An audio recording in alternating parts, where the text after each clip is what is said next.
भारत के एक राज्य मध्य प्रदेश में हीरो की कई खानों की खोज हो चुकी थी, जहां से बहुत अधिक मात्रा में हीरे प्राप्त हुए थे।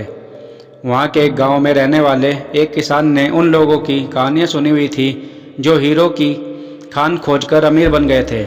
वह भी हीरे की खान खोजकर अमीर बनना चाहता था। एक दिन अमीर बनने के अपने सपने को सच करने के लिए उसने अपना खेत बेच दिया और हीरो की खान की खोज करने निकल पड़ा।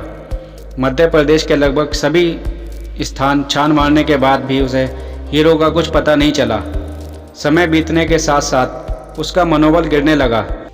उस किसान को अपने अमीर बनने का सपना भी टूटता दिखाई देने लगा।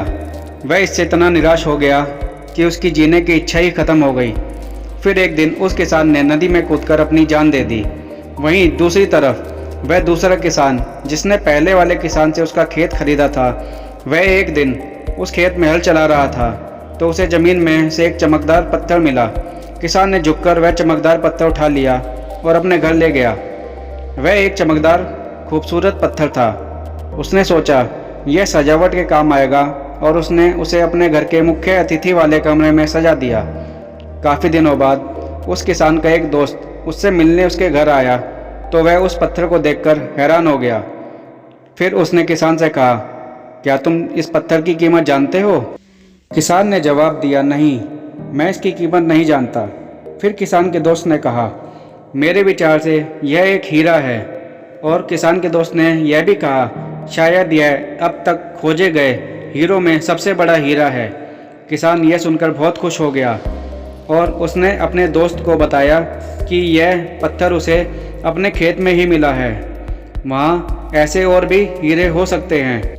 तभी वह दोनों दोस्त खेत में गए और वहाँ से और भी पत्थर नमूने के तौर पर उठा लिए। फिर उन पत्थरों को जांच के लिए भेज दिया गया। जब जांच की रिपोर्ट आई तो किसान के दोस्त की बात सच निकली। वह पत्थर हीरे ही थे। उस किसान के खेत में हीरो का भंडार था।